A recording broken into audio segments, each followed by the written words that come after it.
आप सभी का स्वागत है हिंदी नोबेल स्टोरी एक्सप्लेनर में। यहाँ हर एक स्टोरी आपको सिस्टम, रोमांस और जादू की एक अलग ही सफर पे ले जाती है। डिस्क्लेमर: गल्प पे बताया गया सारे चरित्रों, स्थान, कल, घटना सब कुछ काल्पनिक है। इसे वास्तविकता से जोड़ने का प्रयास ना करें। अध्याय 363। ये जानने के बाद कि युवा गुरु निचले क्षेत्र में जा रहे हैं, रोशनी गुप्ता और शालिनी मुखर्जी ने इसके बारे में सोचा भी नहीं। चाहे कुछ भी हो, वे अब युवा स्वामी के विकास को अनदेखा नहीं कर सकते थे। वे युवा स्वामी को बड़ा होते हुए देखना चाहते थे। अनंत पवित्र भूमि पर जाने के बाद 6 वर्षों के दौरान उन्होंने पाया कि जीवन का अर्थ उनका छोटा स्वामी है। वह अपने छोटे मालिक की देखभाल नहीं करता था, न कपड़े धोता था, न रजाइयां सिलता था, न ही उसके लिए चाय पानी देता था। वह दिन भर इतना आलसी और दुखी रहता था कि अपनी साधना में भी बहुत पिछड़ गया। मुझे नहीं पता कि निचले लोकों तक पहुंचने में कितना समय लगेगा। मुझे दिन रात उनका अनुसरण और सेवा करनी होगी ताकि मेरा विवेक शुद्ध हो और मैं जीवन का अर्थ पा सकूं। और इन 6 वर्षों में उनकी देखभाल के बिना मुझे एहसास हुआ कि युवा स्वामी बहुत बड़ा हो गया है। छोटी गौरैया से लेकर बड़ी कुनकुन तक एक और बड़ा कदम उठाया गया है। ये दुख की बात है। यह अभी भी एक छोटा पक्षी है। ये पूरी तरह से बड़ा नहीं हुआ है और इसे एक बड़े कुनकुने में विकसित होने में कुछ समय लगेगा।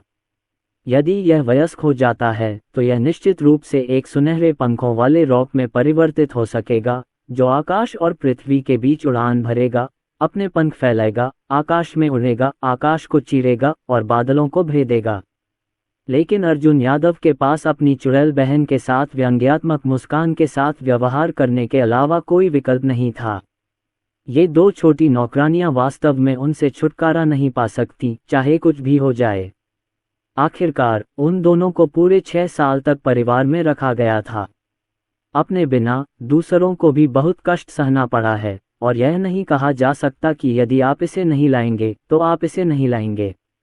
अर्जुन यादव केवल व्यंग्यात्मक मुस्कान के साथ बोले, तो फिर चलो साथ चलते हैं।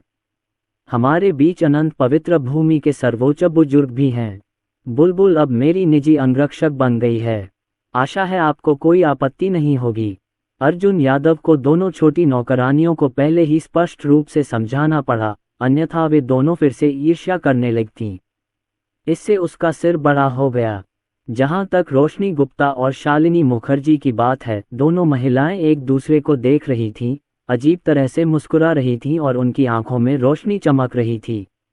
मुझे बाहर गए अभी 6 साल ही हुए हैं, फिर भी एक और लड़की को युवा स्वामी ने जीत लिया। लेकिन ये ठीक है यदि आप अपने साथियों या प्रमुख पवित्र स्थानों की संतों पर विजय प्राप्त कर लेते हैं। आपने अनंत की पवित्र भूमि के सर्वोच्च बुजुर्ग को कैसे जीत लिया? वह एक देव सम्राज्ञी है और इस प्रकार की स्त्री को भी वश में किया जा सकता है। ऐसा लगता है कि उन्होंने अभी भी युवा मालिक को कम आंका है। ये वास्तव में उसके सिर पर खड़ी एक बछिया है। बस अब और मत सोचो। ये सम्राट का सर्वोच्च शक्ति ग्रह है। ये निश्चित रूप से ऐसी बात नहीं है जिसे वे भड़काने का जोखिम उठा सकें, अन्यथा वे एक ही सांस में खत्म हो जाएंगे। यंग मास्टर जैसे उत्कृष्ट व्यक्ति का सामना करते हुए वे उच्च स्थिति नहीं चाहते हैं, उन्हें बस छोटा होना चाहिए। ये सोचकर दोनों छोटी दासियां निश्चिंत हो गईं और अर्जुन यादव को चिढ़ाने लगीं। मैंने अपने दिल में पहले से ही योजना बना ली है और जब मैं निचले क्षेत्र में रहूंगी तो शायद मेरे पास अकेले रहने के लिए अधिक समय होगा। मुझे आशा है कि मैं युवा स्वामी के साथ स्नान करना जारी रख सकूंगा और एक अच्छे जीवन का आनंद ले सकूंगा। और अर्जुन यादव ने भी बाएं दाएं देखा। अगर मुझे ठीक से याद है तो 6 साल बीत चुके हैं और जियाओलोंगलिंग की अराजक पैतृक ड्रैगन वंशावली ने भी अपनी तीक्ष्णता दिखाई है और वह पूरी तरह से विलीन हो गई होगी। आज की खेती की वृद्धि दर निश्चित रूप से उनकी अपनी दर से धीमी नहीं है। ये बहुत संभव है कि वह वेदी के दायरे में प्रवेश कर चुका है। जैसे ही अर्जुन यादव ने इसके बारे में सोचा, अजगर के चिल्लाने और दहाड़ने की आवाज आई, जिसने आकाश को हिला दिया और 9 स्वर्ग हिल गए। यह एक वास्तविक अजगर की आवाज है जो सर्वोच्च रक्त से धन्य है। एक गर्जना के साथ आकाश कांपता है और सब कुछ रेंगता है। दुनिया के सभी क्रूर जानवर, स्वर्ग और जातियां रक्त के लिए प्रतिस्पर्धा करते हैं और उनमें से कुछ ही असली अजगर से प्रतिस्पर्धा कर सकते हैं। प्राचीन काल में 10 वर्जित भयंकर जानवरों में से असली ड्रैगन सर्वश्रेष्ठ है। इससे भी अधिक, यह अभी भी सर्वोच्च अराजक पूर्वज ड्रैगन वंश है, जिसमें अद्वितीय भौतिक शरीर है जो स्वर्ग को छूता है, परम मार्ग पर महारत हासिल करता है, और जब यह एक शावक था तब इसमें सैकड़ों हजारों कैटीज की दिव्य शक्ति थी। इसके अलावा अराजक पैतृक ड्रैगन की रक्त रेखा में सबसे स्पष्ट विशेषताएं हैं। ड्रैगन कबीले के पूर्वज और अराजक देवताओं और राक्षसों का खून इकट्ठा करते हुए जब वे भविष्य में बड़े होते हैं तो वे निश्चित रूप से असीमित क्षमता के साथ 10,000 ड्रैगन के सम्राट बन जाएंगे, और वे बिना किसी बाधा के एक ही क्षेत्र में सभी दिशाओं को मार सकते हैं। अर्जुन यादव ने जल्दी से ऊपर देखा। यदि आप इसे नहीं देखते हैं तो कोई बात नहीं, जब आप इसे देखेंगे तो चौंक जाएंगे। महल के ऊपर एक परी ड्रैगन मंडरा रहा है, जिसका आकार इच्छानुसार बदला जा सकता है। इस समय ये कई फीट लंबा है। शरीर पर शल्क चमक रहे हैं, जो अत्यंत पवित्र और महान हैं। क्रिस्टल की तरह चमकती दिव्य ज्योति तराजू पर चमक रही थी, जिससे वह और भी अधिक पवित्र और मनमोहक हो गई। ड्रैगन के पंजे पतले जरूर होते हैं, लेकिन उनमें अद्वितीय दिव्य शक्ति होती है। वे इतने शक्तिशाली होते हैं कि मानो आकाश में मौजूद हर चीज को चीर फाड़ सकते हैं। वे अजेय होते हैं और दुनिया उनके आगे घुटने टेक देगी। शरीर बिल्कुल क्रिस्टल जैसा साफ है, रत्नों की आभा डराने वाली है। माथे पर ड्रैगन सींग मोती जैसे गोमेद जैसा है, बिल्कुल किसी परी ड्रैगन जैसा। वे चमकती पुतलियां सीधे अर्जुन यादव को घूर रही थीं। जिस क्षण अर्जुन यादव ने एक दूसरे को देखा, ऐसा लगा जैसे एक दिल के आकार का पैटर्न उभर आया हो, और उसके खून में व्याप्त निकटता ने उसे रेंगने को मजबूर कर दिया। अर्जुन यादव उसका मालिक है, और जन्म के पहले दिन से ही उसने अपने मालिक को खून की एक बूंद से पहचान लिया था। अंतरिक्ष में हलचल मच गई और छोटा ड्रैगन लिंग लगभग 2 फीट बड़ा हो गया और अर्जुन यादव के चारों ओर लिपट गया। यहाँ तक कि उन्होंने अपनी जीभ निकालकर अर्जुन यादव का चेहरा चाटा, जो बेहद अंतरंग था।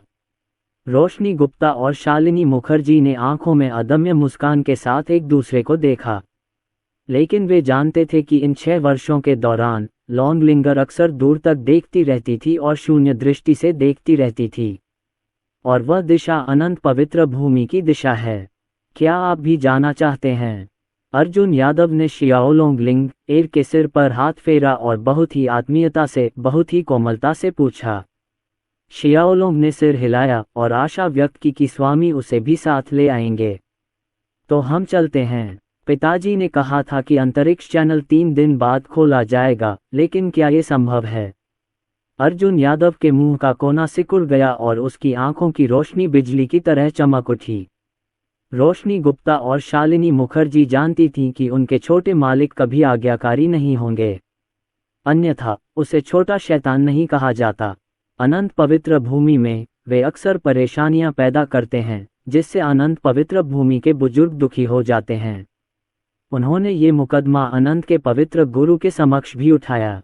बहन नाइटिंगेल, बस मुझसे वादा करो। सम्राट के रूप में, जब तक मैं दुनिया के निर्देशांक प्रदान करता हूँ, किसी भी छोटी दुनिया में जाना केवल एक शब्द कहने की बात है। एक अंतरिक्ष यान पर दिव्य प्रकाश उकेरा गया है, रून बढ़ रहे हैं, अराजकता की ऊर्जा ढकी हुई है, और क्रूर जानवर रून अत्यंत पवित्र और प्रतिबिंबित हैं, जैसे कि वे दिव्य सोने और लोहे से बने हों। इस अंतरिक्ष यान को मंडपों की तरह विशाल और असीम कहा जा सकता है। इसके अलावा जहाज के धनुष पर विभिन्न प्रकार की स्वर्गीय सामग्रियां और सांसारिक खजाने हैं, जिनका उपयोग अभ्यास में सहायता करने और लोगों को महान मार्ग का एहसास कराने के लिए किया जाता है। यह एक सीमा पार अंतरिक्ष यान है जिसे वांगू यादव परिवार ने अर्जुन यादव के लिए विशेष रूप से तैयार किया है। यह शाश्वत अमर लोक में अत्यंत मूल्यवान है। सर्वोच्च अमर शक्ति भी इसे बनाने में इतनी मेहनत नहीं करेगी। जियाओलोंग लिंगर ने पहले ही एक सीमा पाली थी और कोने में गहरी नींद में सो गया था। इस छोटे से लड़के को यह नहीं पता था कि वह किसका पीछा कर रहा है, और वह बस दिन भर लेटे रहना, आराम करना, सोना और जीवन का आनंद लेना चाहता था। जहां तक साधना की बात है, लोगों को इसकी बिल्कुल भी परवाह नहीं थी। अराजक पूर्वज अजगर के रक्त के सम्लन से वे स्वतः ही साधना अवस्था में प्रवेश कर गए, और वे हर समय अत्यंत तीव्र गति से साधना करते रहे। और उसी क्षेत्र में अन्य 10 प्राचीन वर्जित जानवरों को छोड़कर उन्हें कुचलने के लिए कुलीन वंश पर निर्भर रहते हुए उनमें से कोई भी उसका प्रतिद्वंद्वी नहीं हो सकता। रोशनी गुप्ता और शालिनी मुखर्जी दोनों को अंतरिक्ष यान पर रहने के लिए जगह मिल चुकी है। अर्जुन यादव ने नाइटिंगेल का जैद हाथ हिलाया, अपना मुंह फुलाया, बहुत प्यारा। मुझे आशा है कि नाइटिंगेल अब एक देव सम्राट के रूप में अपनी ताकत पर भरोसा करके उसे जियाओकियान दुनिया में ले जा सकती है। व्यवस्थित अवलोकनों के अनुसार भाग्य के पुत्र जियाओयान ने पूरी तैयारी कर ली है। जियाओकियान वर्ल्ड के शीर्ष आयोजन में जाने से पहले वह अपने और अपनी मंगेतर के बीच के गिले शिकवे दूर करने के लिए बियुन शेंजों के पास जाएगा। तो वह भी बहुत जरूरी है। ये भाग्य का पुत्र, लेकिन वह शाश्वत स्वर्ग का अहंकार बीज है। इतनी अद्भुत कथा के साथ स्वर्ग के सम्राट के रूप में मुझे समय पर युद्ध देखना होगा। नाइटिंगेल की पुतलियां अत्यंत गहरी, काली और खामोश थीं। उन्होंने काला घूंघट ओढ़ा हुआ था और कोई प्रतिक्रिया नहीं दे रही थीं। उसकी पुतलियां स्याही की तरह काली थीं, अत्यंत ठंडी थीं और उसने काले रंग की चड्डी पहन रखी थी जो तेल से चमक रही थी। लेकिन किसी कारण से इस छोटे लड़के का सामना करते समय वह इतना कोमल और प्यारा था कि वह इसका विरोध नहीं कर सका।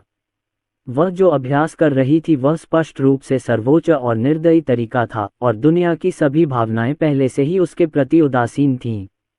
लेकिन ये छोटा सा लड़का अनोखा था और उसने उसके दिल को फिर से खोल दिया।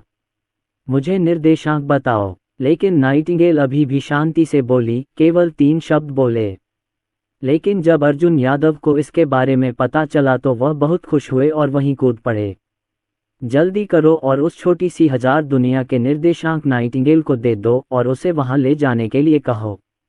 इस समय उसके मन में सिस्टम की आवाज गूंजी जिसने अर्जुन यादव को याद दिला दिया, मेरे ताओवादी साथी आकर्षण मोड के बिना मेजबान अभी भी इतनी आसानी से जाना चाहता है, इसलिए जल्दी करो और मेरे एहसान को याद रखो।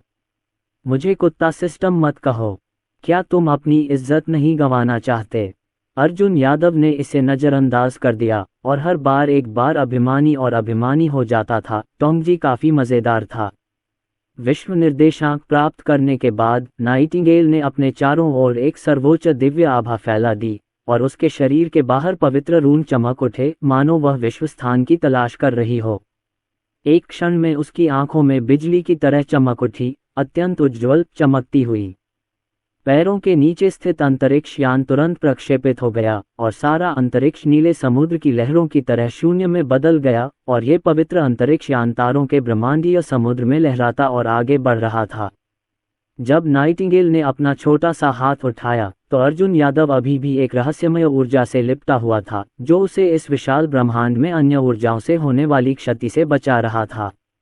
सिस्टम मास्टर मेजबान, इस मिस नाइटिंगेल के पास अभी भी चाकू का मुंह और टोफू का दिल है, आप इसका अनुसरण क्यों नहीं करते?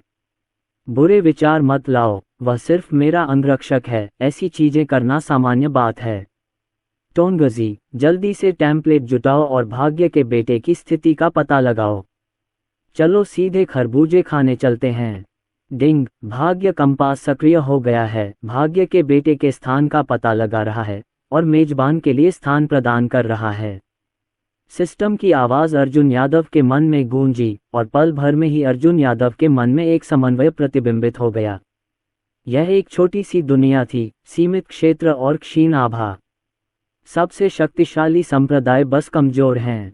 सबसे शक्तिशाली व्यक्ति मानवता के क्षेत्र में महान सम्राट निकला। यह विभिन्न स्तरों के बीच का अंतराल है। इस छोटे से 1000 जगत में दिव्य मार्ग के क्षेत्र में बलवान भी नहीं निकल सकते। सर्वोच्च या महान सम्राट तक पहुंच पाना ही संसार के उस ओर की सीमा है। यदि आप आगे बढ़ना चाहते हैं तो आपको शून्य को पार करके मध्य सहस्त्र विश्व में प्रवेश करना होगा ताकि आप अभ्यास जारी रख सकें और महानताओं के मार्ग पर आगे बढ़ सकें।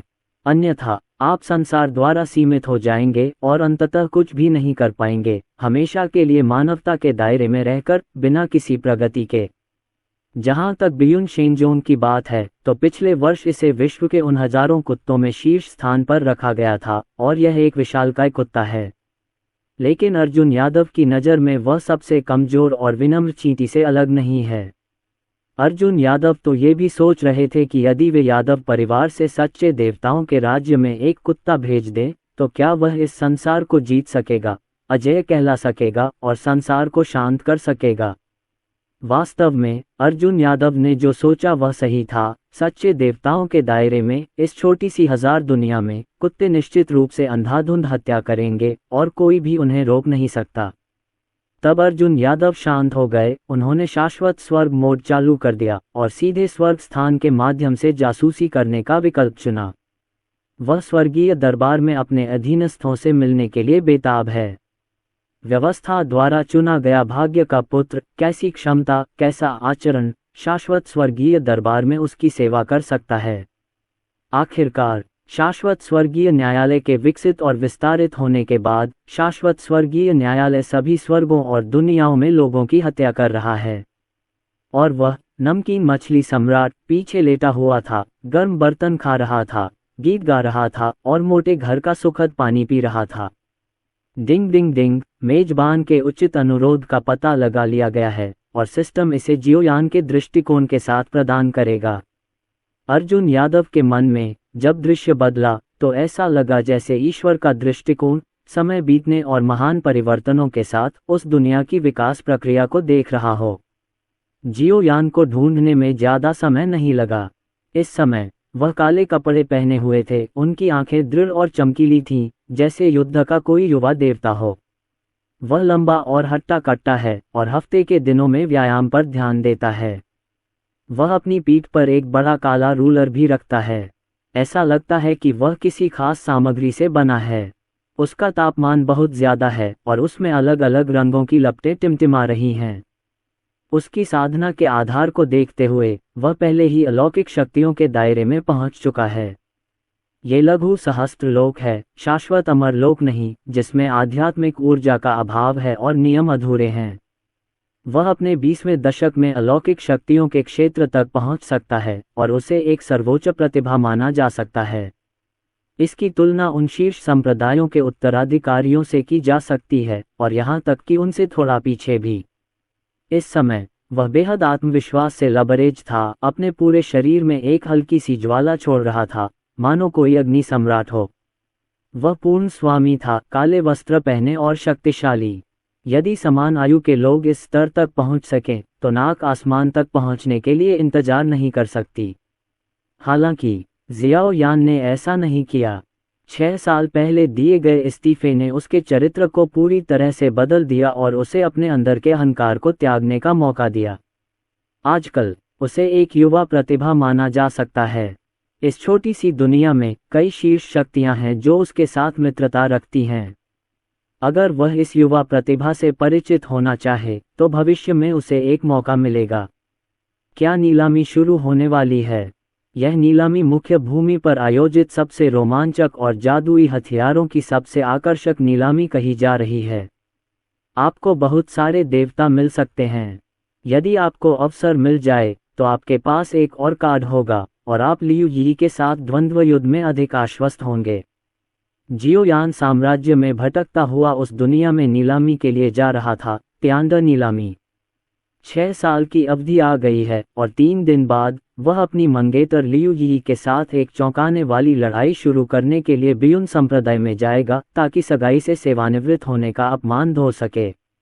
इससे पहले उसे पूरी तैयारी करनी थी। पृष्ठभूमि के रूप में उसकी मदद करने के लिए यथासंभव अधिक जादुई हथियार खोजने थे जिससे उसके जीतने की संभावना अधिक हो सके।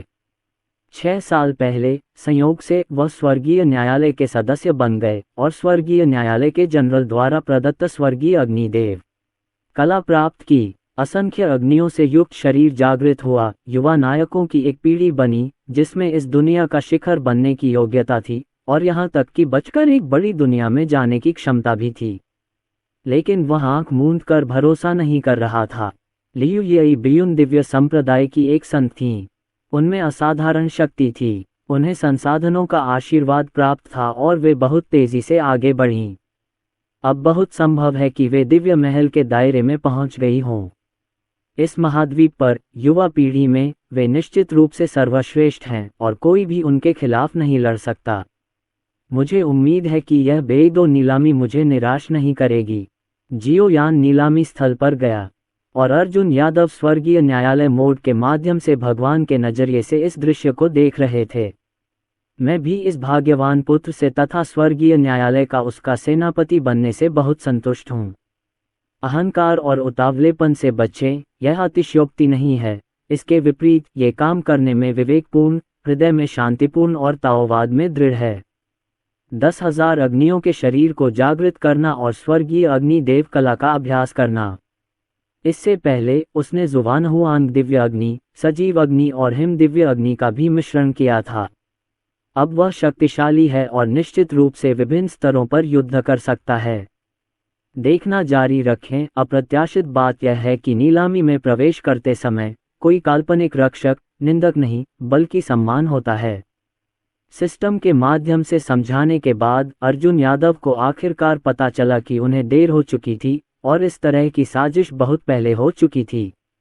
इस तियांडू नीलामी और जियोयान के बीच पहले से ही बहुत अच्छी दोस्ती थी और अब उन्होंने नीलामी के निमंत्रण पत्र में महारत हासिल कर ली है। स्वाभाविक रूप से प्रवेश करें, वीआईपी सीटों पर बैठें और सम्मानित अतिथियों जैसा व्यवहार पाएं। इस क्षण एक गर्जना के साथ अंतरिक्ष बिखर गया, शून्य विकृत हो गया और अंतरिक्ष यान शून्य को पार कर इस छोटे से संसार में उतरा। ये प्रकट नहीं हुआ, बल्कि शून्य में छिपा हुआ था। ये छोटी सी 1000 दुनिया अंतरिक्ष यान की अलौकिक शक्ति का सामना करने के लिए बहुत कमजोर है। एक बार अंतरिक्ष यान प्रकट हो जाए तो ये काफी हलचल पैदा कर देगा और इस महाद्वीप पर भी इसका बहुत बड़ा प्रभाव पड़ेगा। यह एक उचित आयाम न्यूनीकरण झटका है। इस महाद्वीप में एक कुत्ते को सच्चे भगवान के दायरे में रखना सर्वोच्च गुरु है। अर्जुन यादव थोड़ा अवाक रह गया, वह इतना सतर्क कभी नहीं रहा था, यहाँ तक कि अंतरिक्ष यान को भी शून्य में छिपाना पड़ा था। और बुलबुल भी उस जगह में घुल मिल गई है, अर्जुन यादव की निजी अंगरक्षक बन गई है। अर्जुन यादव की रक्षा के लिए उन्हें एक पल के लिए भी अलग नहीं होना चाहिए, यहाँ तक कि सोते हुए भी वे 3 फुट की दूरी से अलग नहीं हो सकते। चलो चलें, पहले इस महाद्वीप पर खेलें। वहाँ एक बेदो नीलामी है और एक भव्य नीलामी आयोजित की जा रही है, इसलिए मैं बस इंतजार करने और देखने जा रहा हूँ।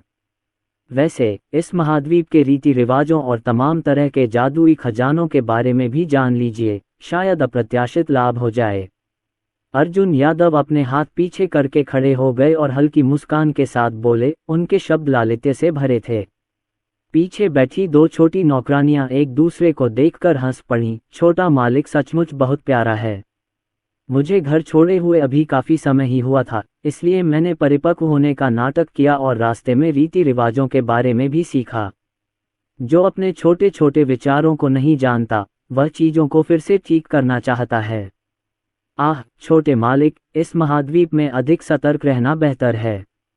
अपनी भंडार अंगूठी से शिंटो राज्य के खजाने को बाहर निकालने से बड़ी सनसनी फैल जाएगी और उथल पुथल मच जाएगी और मुख्य भूमि भी इसमें शामिल हो जाएगी। आप इसे आराम से ले सकते हैं, रोशनी गुप्ता ने धीरे से कहा। उसके लंबे बाल उसके कंधों पर गिर रहे थे, जैसे बहती हुई लपटें, बेहद आकर्षक। वे गोमेद जैसी आंखें लाल रंग की रोशनी से चमक रही थीं, अत्यंत आकर्षक और कामुक। जब वह अर्जुन यादव के पास आया तो उसने छोटे मालिक को याद दिलाया। अर्जुन यादव को भयानक दबाव महसूस हुआ, मानो पहाड़ और नदियां उन पर दबाव डाल रही हों, जिससे दम घुट रहा हो। हालांकि वह पहले से ही 12 साल का है और उसका आकार लगभग 8 साल का है, फिर भी वह अभी भी एक छोटा पक्षी है। मैंने मन ही मन निश्चय कर लिया कि मुझे जल्द से जल्द बड़ा होना है और इन दोनों चुड़ैलों को बेलगाम नहीं होने देना है। जब वह बड़ा होकर एक बड़ा कुनकुन बन जाता है तो उसे इन 2 चुड़ैलों को दबाना होगा, उन्हें जमीन पर घुटने टेकने देना होगा और अपने लिए विजय गीत गाने देना होगा, और कॉस्प्ले वेशभूषा, नाविक सूट, सफेद रेशम, नज, सभी की व्यवस्था करनी होगी। सिस्टम अब इसे बर्दाश्त नहीं कर सका और अर्जुन यादव से कहा, होस्ट, आइए अनंत स्वर्ग के निर्माण के लिए कड़ी मेहनत करें। एक ताओवादी युगल आकर्षण मोड है, इसलिए आप निश्चिंत रहें। अर्जुन यादव का चेहरा हल्का लाल हो गया और उसे 2 बार खांसी आई। ये कुत्ता तंत्र और अपने ही विचारों पर लगाम लगाना वाकई घिनौना है। भविष्य में मौका मिले तो इस कुत्ता तंत्र को फिर से बाहर निकालो और इसे सबक सिखाओ। उसे हर मोड़ पर अपने मन की जांच करने दें। जाना, अर्जुन यादव ने आदेश दिया और सीधे जियाओलोंग लिंगर के शरीर पर बैठ गया। अचानक हुए इस हमले से लॉन्ग लिंगर प्रतिक्रिया भी नहीं कर पाए और हल्की सी दहाड़ लगाए। फिर उसने अपना सिर घुमाया और छोटे मालिक की ओर नाराजगी से देखा। अगर आप सवारी करना चाहते हैं तो बस सवारी करें, कम से कम कुछ तो बोलें। वह बिना किसी तैयारी के अचानक ऊपर चढ़ आया। उस पर अचानक दबाव पड़ा और उसने अभी तक कोई प्रतिक्रिया भी नहीं दी। उसकी आंखों में ऐसा भाव था मानो कह रहा हो, बस चलाओ, थोड़ा हल्के से क्यों नहीं चलाते।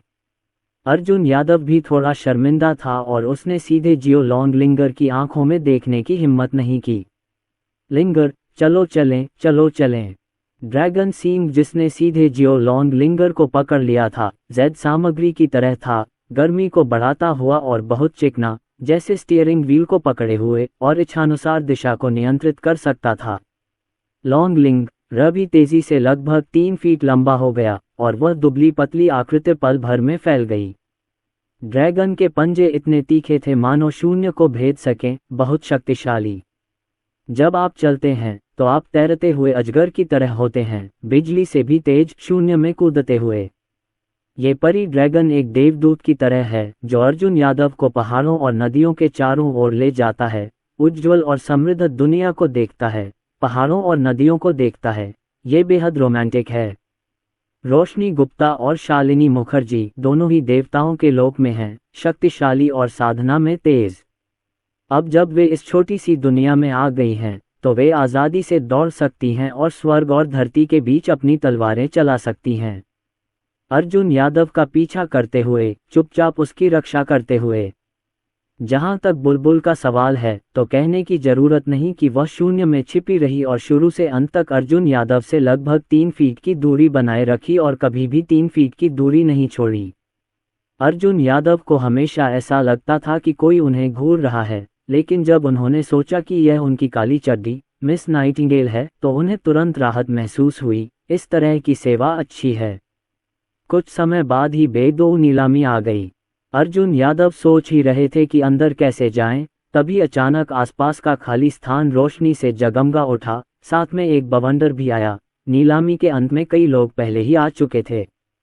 वह मिस नाइटिंगेल निकलीं। अनावश्यक परेशानियों को कम करने के लिए उन्होंने अंतरिक्ष की शक्ति का इस्तेमाल करके अर्जुन यादव और बाकियों को सीधे बेदो नीलामी में पहुंचा दिया और उन्हें अंत में टेलीपोर्ट कर दिया जहां से वे सब कुछ देख सकते थे। अर्जुन यादव ने ऊपर देखा तो सामने वीआईपी सीट पर जियोयान बैठा था। काले कपड़े पहने, पीठ पीछे एक बड़ा सा रूलर लटकाए, वह एक जवान और खूबसूरत आदमी है। उसे एक नज़र में पहचाना जा सकता है। जैसा कि स्वर्गीय न्यायालय में मेरे जनरल से अपेक्षा की जाती है, भाग्य के महान पुत्र, वह वास्तव में एक असाधारण स्वभाव है। दुनिया में ड्रैगन और फीनिक्स के बीच, वह भविष्य में मेरे द्वारा उपयोग किया जाएगा। वह निश्चित रूप से एक महान प्रतिभा है और मेरे स्वर्गीय न्यायालय के लिए बाधाओं को दूर कर सकता है। अर्जुन यादव ने कहा, मैं ईमानदारी से प्रशंसा करता हूँ। दूर से ही वह नायक की प्रबल आभा से प्रभावित हो गया। पहली नज़र में ये बच्चा नायक लगता है और एक सच्चा नायक भीड़ में सबसे विशिष्ट अस्तित्व होता है। इसके अलावा भाग्य कंपास के प्रदर्शन के अनुसार जियोयान का भाग्य इतना महान है कि अनंत अमर क्षेत्र में सुपर काया वाले कुछ युवा सर्वोच्च प्राणी भी उससे बहुत पीछे हैं। लेकिन अर्जुन यादव भी बहुत संतुष्ट हैं। मेरे हाथ में वाकई सिस्टम है, मेरे हाथ में दुनिया है और सिस्टम से बनने वाले उत्पाद उच्च गुणवत्ता वाले होने चाहिए। शाश्वत स्वर्गीय न्यायालय मॉडल ने उन्हें शाश्वत स्वर्गीय न्यायालय की स्थापना करने में बड़ी सुविधा प्रदान की। और तो और जियोयान के अलावा भाग्य के अन्य बच्चे भी हैं, भाग्य के महान नायक जो तेजी से बढ़ रहे हैं, साधना में तेजी से प्रगति कर रहे हैं और अन्य छोटी दुनिया में प्रसिद्ध हो गए हैं। जब जियोयान को अनंत स्वर्गीय न्यायालय में पूरी तरह से जीत लिया जाता है और वह उसकी शर्म को धोने में मदद करता है, तब वह अन्य छोटी दुनिया में जा सकता है, भाग्य के अन्य बच्चों को इकट्ठा कर सकता है, उन्हें बड़ा होने के लिए प्रेरित कर सकता है और अनंत परिलोक में जा सकता है। सिस्टम स्पेस में विशाल संसाधनों और शाश्वत यादव परिवार के संसाधन समर्थन का उपयोग करते हुए ये भाग्य नायक बड़े होने के बाद उसके शाश्वत स्वर्ग की रीढ़ बन जाएंगे और भविष्य में उनके पास महान उपलब्धियां होंगी और वे स्वर्ग को साफ कर सकते हैं। इस बारे में सोचें, आपके विरुद्ध शत्रुतापूर्ण अमर शक्तियां हैं और उसे केवल अपनी उंगलियां चटकाने की जरूरत है और भाग्य के बहुत सारे नायक उसे चोदने के लिए दौड़ पड़ेंगे। और हड्डी खोदने वाले स्कूल की भाग्यशाली बेटी मीरा गुप्ता अभी भी अनंत की पावन भूमि में है, प्रत्यक्ष संतान के रूप में नियुक्त है और काफी बड़ी हो गई है। सभी को नमस्कार। अर्जुन यादव जब ये सोच ही रहे थे, तभी एक बूढ़ा आदमी नीलामी की मुख्य सीट के ऊपर खड़ा होकर धीरे से बोला, जैसा कि हम सभी जानते हैं, हमारे कांगकेओंग महाद्वीप में हमारी तियांद नीलामी सबसे भव्य नीलामी है। और आज ये और भी भिन्न है, क्योंकि हमारी तियांद नीलामी ने एक ऐसा निर्णय लिया है जो हमारे पूर्वजों के विरुद्ध है। हमारी तियांद नीलामी ने हाल के समय में बचत जमा की है और इसे एक ब्लॉकबस्टर नीलामी के लिए उपयोग करने का निर्णय लिया है। जहां तक नीलामीकर्ता की बात है, तो मेरी पोती ही इसकी भूमिका निभाएगी। यह उसका आधिकारिक पदार्पण भी है। ये शब्द निकलते ही एक महिला नीलामी के ऊंचे मंच से धीरे धीरे बाहर निकली। उसने ब्रोकेड का लबादा पहना हुआ था। उसका सेक्सी शरीर बिल्कुल साफ दिखाई दे रहा था। उसके स्तन भरे हुए और आकर्षक थे। उसे शैतान कहा जा सकता था। हर भौं और मुस्कुराहट के बीच एक आकर्षक सांस निकलती है। दर्शकों में कई मेहमान इतने मोहित हो गए कि वे अपनी आंखें नहीं खोल सके। विशेष रूप से एक अजीब सुगंध सूंघने के बाद वे सभी मोहित हो गए, बिल्कुल भी प्रतिक्रिया करने में असमर्थ थे और इसके नशे में थे। अर्जुन यादव की आंखें चमक उठीं। यह नीलामी वाकई अच्छी योजना है। जहां तक इस नीलामीकर्ता का सवाल है, तो निश्चित रूप से वह आकर्षण का केंद्र है, संभवतः अपने संविधान के कारण। कुछ युवा नायकों, यहां तक कि पुराने जमाने के भिक्षुओं ने भी इस अजीब सुगंध को सूंघा। उन्होंने अपना दिमाग लगाया होगा, उनकी आंखें गर्म हो गई होंगी और वे गीदड़ों और बाघों में बदलते हुए प्रतीत हुए होंगे, अपने तर्कसंगत विकल्प खो बैठे होंगे। कुछ भिक्षु तो श्रोताओं के बीच चिल्लाने लगे, बहन लिनफेई, जल्दी करो और नीलामी शुरू करो, हम इंतजार नहीं कर सकते। हा, जियाओनिजी, क्या तुम खुद को नीलामी में रखना चाहते हो? हम तुम्हें वापस खरीदने के लिए निश्चित रूप से बहुत पैसा खर्च करेंगे, भले ही हम सब कुछ खो दें। ऐसे भिक्षु हैं जिन्हें चक्कर आते हैं और उनके मस्तिष्क में पहले से ही शुक्राणु मौजूद हैं और इसका कोई इलाज नहीं है। अर्जुन यादव ने सिर हिलाया। इस निचले क्षेत्र में सभी मूल निवासी बहुत बर्बर हैं और शायद इसका कारण मिक्सियांग का चिल्लाना और असभ्य टिप्पणियां करना है। अर्जुन यादव के पीछे शेनताई से बनी एक कुर्सी दिखाई दी। अर्जुन यादव उस पर बैठ गया, पैर पर पैर रखकर धीरे से आंखें बंद कर लीं। रोशनी गुप्ता ने पहल की, अर्जुन यादव के पास आई और उनके कंधों को दबाया। यह एक अच्छा शो है। रोशनी गुप्ता का सुंदर चेहरा छोटे मालिक की ओर देखकर हल्का सा, बहुत ही सौम्यता से मुस्कुराया। साथ ही वे पतले हाथ अर्जुन यादव के कंधों को भी रगड़ और दबा रहे थे। अर्जुन यादव को अपने पूरे शरीर में सुन्नता महसूस हुई, मानो उसकी नसें सक्रिय हो गई हों, और उसे इसमें बहुत आनंद आया। शालिनी मुखर्जी ने भी पहल की, अपने पैर मोड़े, उकड़ू बैठ गईं और अर्जुन यादव के पैरों की मालिश की। इतना शानदार जीवन व्यवस्था भी इसे बर्दाश्त नहीं कर सकती। उसकी कोई गर्लफ्रेंड भी नहीं है और वह अभी भी सिंगल है। उसका मेज़बान इस मुकाम तक पहुंचने के लिए अपने ताओवादी पार्टनर आकर्षण और अपने अनोखे और बेमिसाल आकर्षण पर निर्भर है। ये बेहद अमानवीय और हद से ज़्यादा है। भविष्य में मेजबान को उसके लिए एक सिस्टम गर्लफ्रेंड ढूंढने के लिए कड़ी मेहनत करनी होगी। बुलबुल की पुतलियां स्याही की तरह काली थीं, बहुत गहरी, शून्य में छिपी हुई। अर्जुन यादव, जिसकी देखभाल दो छोटी नौकरानियां कर रही थीं और उसके अतुलनीय रूप से ठंडे दाओशिन को देखकर एक अलग ही अनुभूति हो रही थी, ऐसा लग रहा था। थोड़ी ईर्ष्या हो रही थी। तुरंत उसके सिर को हिलाकर उसने सर्वोच्च और निर्दयी तरीके से अभ्यास किया। वह एक छोटे बच्चे से कैसे प्रभावित हो सकती है? उसके पास अभी भी दृढ़ दिल नहीं है। उसे अभ्यास जारी रखना चाहिए। जहां तक शियाओलोंग लिंग एयर का सवाल है, वह पहले ही सिस्टम स्पेस में प्रवेश कर चुका है और चैन की नींद सोने के लिए तैयार है। सुंदरियों से घिरे अर्जुन यादव को इस तरह का असाधारण उपचार मिला, विशेष रूप से रोशनी गुप्ता और शालिनी मुखर्जी की अद्भुत सुंदरता, साथ ही उनके अतुलनीय हॉट फिगर, उनकी त्वचा जैड की तरह क्रिस्टल स्पष्ट थी। इसने बस आकाश महाद्वीप में सभी पवित्र देवियों को कुचल दिया। महिला, कोई भी तुलना नहीं कर सकता। इसके विपरीत लिन फी, जो तियांड नीलामी के उच्च मंच पर थी, एक पहाड़ी लड़की की तरह थी, सभी पहलुओं में पूरी तरह से कुचल गई थी और उसकी कोई तुलना नहीं थी। नीलामी की प्रभारी लिन फी भी थोड़ी हक्की बक्की रह गई। उसने पहली बार किसी ऐसी सुंदर और आकर्षक महिला को देखा था जो आकाश महाद्वीप में दुर्लभ थी। उसकी तुलना में वह एक जंगली लड़की जैसी थी। चाहे वह स्वभाव हो या रूप रंग, उन सभी को 100 से अधिक सड़कों पर फेंक दिया गया है। लेकिन उससे भी अधिक ध्यान देने योग्य बात यह है कि जिस बच्चे की सेवा उन दोनों पात्रों की आवाज़ें कर रही हैं, जो लगभग 10 वर्ष का है, उसकी नौकरानी कितनी तेजस्वी है। इसके अलावा उनकी साधना असाधारण है और उनसे निकलने वाली आभा अतुलनीय रूप से पवित्र है, जैसे आकाश में कोई देवता हो। तियांडो नीलामी में इस समय अनगिनत शक्तिशाली ताकतें और संप्रदाय एकत्र हुए। कुछ युवा मास्टर रोशनी गुप्ता और शालिनी मुखर्जी को घूर रहे थे, अपने होंठ चाट रहे थे और उनकी आंखों में आग की लपटें चमक रही थीं, मानो उनके पास कोई अलग योजना हो और वे उसे क्रियान्वित करना चाहते हों। यहाँ तक कि कुछ अनुभवी भिक्षु, जो शायद मिक्सियांग से प्रभावित थे, अपनी आंखों में लालच भरी चमक के साथ अर्जुन यादव की ओर देखने से खुद को नहीं रोक सके। अर्जुन यादव को इसकी परवाह नहीं थी, ये सिर्फ स्थानीय लोगों का समूह था, चींटियां भी नहीं। लेकिन अगर आप अपनी छोटी नौकरानी के बारे में सोचने की हिम्मत करते हैं, तो आप उसे कभी भी हल्के में नहीं जाने देंगे। ये सिर्फ जियो यान का दाव दिल वास्तव में बेहद दृढ़ है। अभी अभी तो वह सिस्टम के जरिए देख रहा था। रोशनी गुप्ता और शालिनी मुखर्जी को देखकर उस लड़के की आंखें आश्चर्य से चमक उठीं। ऐसा लग रहा था जैसे उसने धरती पर ऐसी परी पहली बार देखी हो। लेकिन ये देखने के बाद कि प्रसिद्ध फूल का एक स्वामी है, वह अभी भी एक नौकरानी के रूप में काम करती है और अपने स्वामी की सेवा पर ध्यान केंद्रित करती है। उसने अपना सिर हिलाया, उसकी आंखें धुंधली हो गईं और उसका ध्यान ऊंचे मंच पर वापस आ गया। इस समय लिन फेई के बगल में बैठे बूढ़े व्यक्ति ने 2 बार खांसी की और सभी का ध्यान तुरंत हट गया।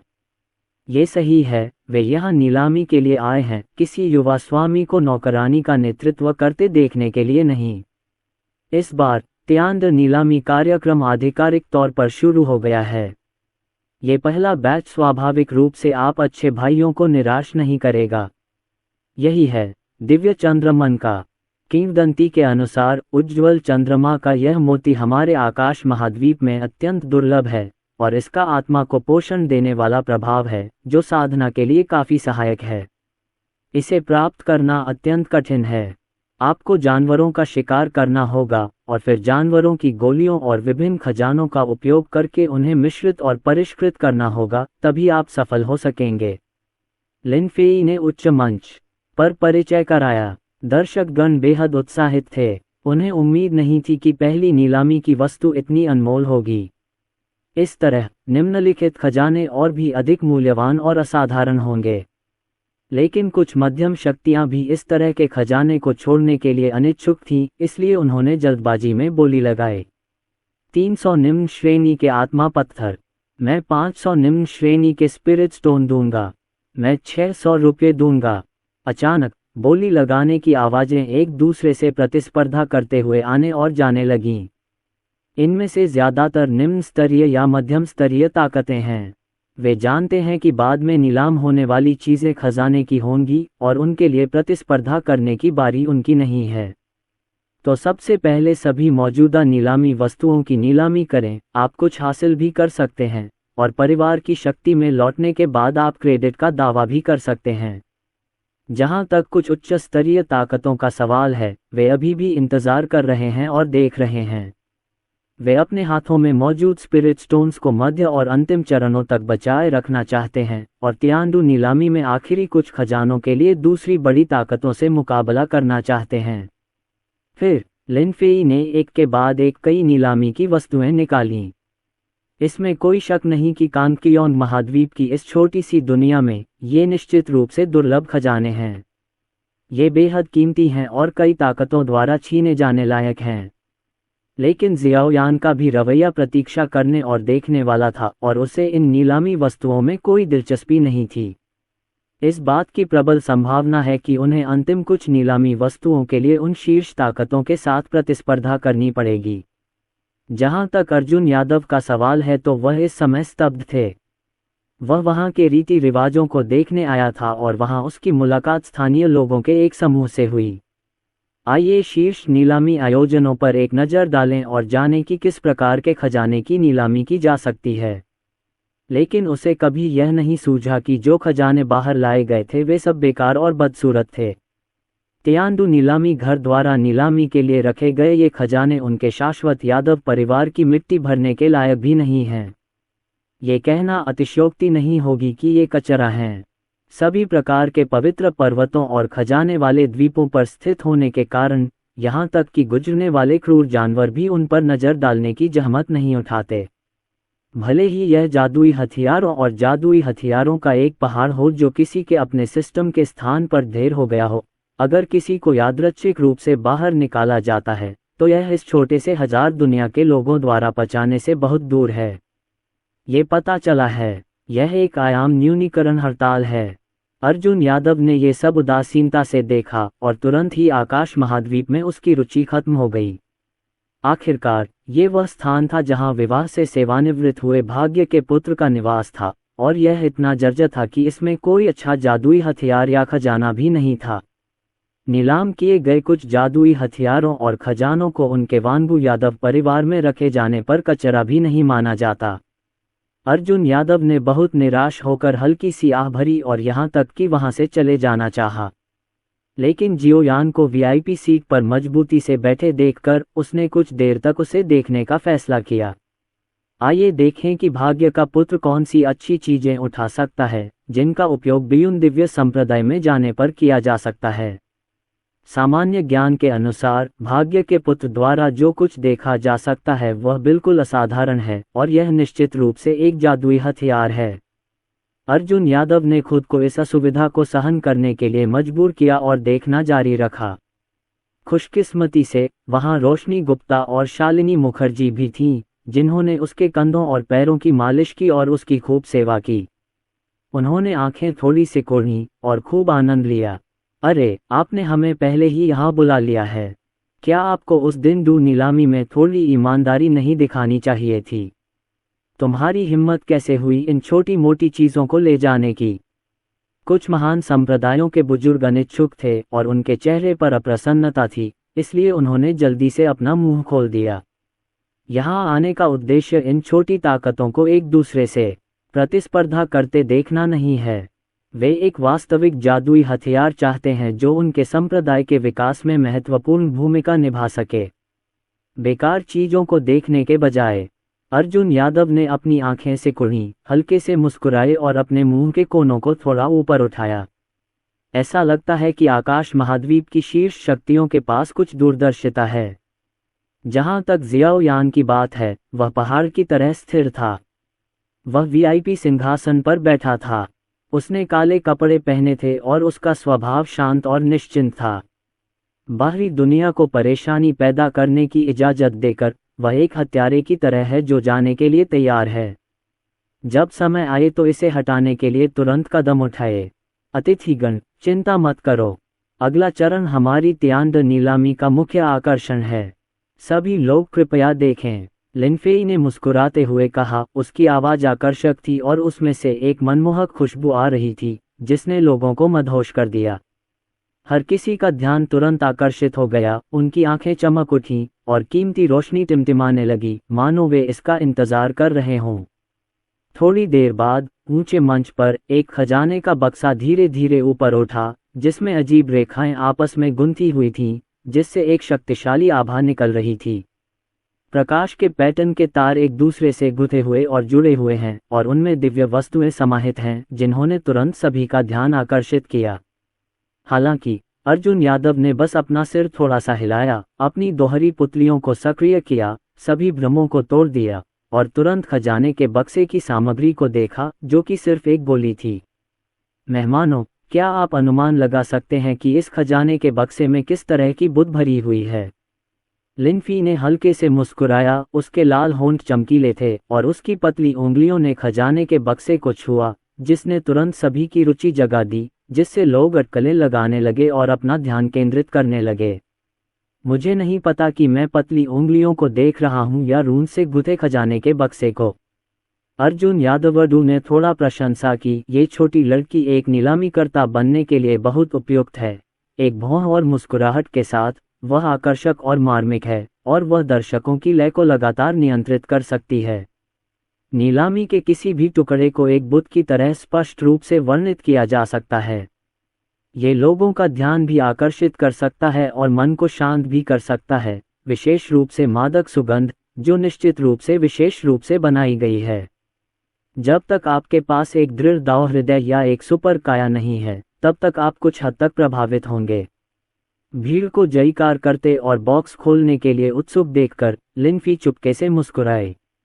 आपकी सर्वोच्च शक्ति और ताकत के बावजूद आप अभी भी अनार की स्कर्ट के नीचे झुकेंगे। लेकिन केवल 2 ही लोग हैं जो अत्यंत विशेष हैं। उनमें से एक जियाओ यान था, जो वीआईपी सीट के ऊपर बैठा था। उसने काला मुखौटा और काले कपड़े पहने हुए थे। उसकी आंखें गहरी थीं, मानो तारों से भरा आसमान हो। उस प्राचीन कुएं में कोई लहर नहीं थी और वह उससे बिल्कुल भी प्रभावित नहीं हुआ। युवा मन से ये देखा जा सकता है कि वह निश्चित रूप से एक प्रतिभाशाली व्यक्ति है, जो दुनिया में किसी अन्य की तरह नहीं है, जो महान उपलब्धियां हासिल करने में सक्षम है। कम से कम, ये शुक्राणु मस्तिष्क अपशिष्ट के ढेर से कहीं बेहतर है। और दूसरा, अर्जुन यादव, जिसके कंधे और पैर रोशनी गुप्ता और शालिनी मुखर्जी रगड़ रही थीं, सुगंध से बिल्कुल भी प्रभावित हुए बिना आराम से इसका आनंद ले रहा था। उसकी क्रूर निगाहों से अंदाजा लगाया जा सकता है कि यह छोटा सा लड़का निश्चित रूप से किसी गुप्त परिवार का युवा स्वामी है। आकाश महाद्वीप में वह उन शीर्ष संप्रदायों से बिल्कुल भी कमतर नहीं है। वह शक्तिशाली और सर्वशक्तिमान है, और उनके बगल में 2 छोटी नौकरानियां बेहद शक्तिशाली हैं। यहाँ तक कि आकाश महाद्वीप में युवा पीढ़ी के बीच भी उन्हें निश्चित रूप से नेता माना जा सकता है। लेकिन उसने कभी सपने में भी नहीं सोचा था कि उसकी दृष्टि गलत थी। अर्जुन यादव शाश्वत अमर लोक के प्रथम परिवार का पुत्र है। शून्य में छिपे उन रक्षकों में से कोई भी आसानी से कांगकीओंग महाद्वीप को नष्ट कर सकता है। और लिनफी ने मन ही मन ये निश्चय कर लिया कि उसे इस युवा गुरु के साथ अच्छे संबंध स्थापित करने होंगे, ऊंची शाखाओं पर चढ़ना होगा और कुछ संपर्क बनाने होंगे जो निश्चित रूप से भविष्य में बहुत मददगार होंगे। फिर पतली उंगलियों ने धीरे से खजाने का डिब्बा खोला। सबकी आंखें सूरज की तरह चमक रही थीं और वे गौर से देखने लगे कि यह कैसा खजाना है। और उन प्याज जैसी उंगलियों से हर कोई इसके साथ छेड़छाड़ करते हुए इसके बारे में सोच भी रहा था। इतनी पतली उंगलियां अगर आप कर सकें।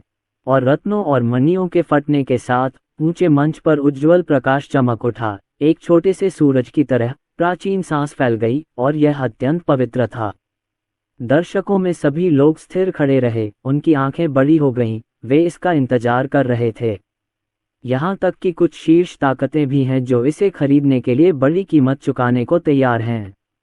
जब प्रकाश उत्सर्जित हुआ तो सभी की आंखों में ड्रैगन की आंख के आकार का एक अमृत प्रकट हुआ। एक मजबूत सांस छोड़ते हुए सतह चमकदार है और उभरते हुए रून टिमटिमा रहे हैं। अमृत के अलावा प्रकाश की 2 किरणें हैं जो एक दूसरे से लिपटी हुई हैं और एक दूसरे का अनुसरण कर रही हैं। श्रोताओं में कुछ युवा शिष्य थे जो भ्रमित थे। उन्होंने ऐसा अमृत पहले कभी नहीं देखा था, और इसकी आभा वाकई इतनी तेज है। क्या ये कोई पौराणिक पृथ्वी स्तरीय अमृत हो सकता है? कांगकीओंग महाद्वीप के शीर्ष संप्रदायों के लिए भी पृथ्वी स्तरीय अमृत बहुत कम है। केवल उच्च स्तरीय संप्रदाय और संप्रदाय के पूर्वज ही उन्हें धारण कर सकते हैं। वे उन्हें कार्य दिवसों में बाहर निकालने को तैयार नहीं हैं। वे सभी संप्रदाय की विरासत के रूप में उपयोग किए जाते हैं। सभी के दिलों को झकझोरते हुए देखकर अधिकांश लोगों को ऐसी गोली के बारे में पता ही नहीं था। लिनफेई मुस्कुराए और सभी से परिचय कराया। आखिरकार उन्होंने तियांड नीलामी में इस अमृत को पाने के लिए भारी कीमत चुकाए। आजकल यदि आप किसी चीज़ को नीलामी के लिए रखना चाहते हैं तो उसकी कीमत ऊंची होनी चाहिए तथा हर किसी का ध्यान आकर्षित करने के लिए उसकी गति भी जबरदस्त होनी चाहिए। केवल इस दिखावे ने ही उन शीर्ष शक्तियों को रुकने पर मजबूर कर दिया और उन्होंने अपने दिल में सोचा कि ये कम से कम एक पृथ्वी स्तर का अमृत है। देवियों और सज्जनों, इस अमृत को यिन यांग बर्स्ट पिल कहा जाता है। जैसा कि नाम से पता चलता है, क्षमता को यिन और यांग की शक्ति के माध्यम से उत्तेजित किया जा सकता है और उपयोगकर्ता के साधना स्तर को अस्थायी रूप से सुधारा जा सकता है। एक बार लेने पर दवा की शक्ति तेजी से शरीर के सभी मेरिडियन में फैल जाएगी, शरीर में बेतहाशा वृद्धि होगी और ताकत, गति और प्रतिक्रिया क्षमता सभी में गुणात्मक रूप से सुधार होगा। अपनी क्षमता को प्रोत्साहित करें और अपनी साधना में सुधार करें। जैसे ही यह बयान सामने आया, इसने तुरंत सभी के बीच सनसनी पैदा कर दी, चाहे वह युवा पीढ़ी हो या अनुभवी भिक्षु। एक दूसरे को देखते हुए उनकी आंखों की रोशनी चमक उठी। जाहिर है वे इसके बारे में सोच रहे थे।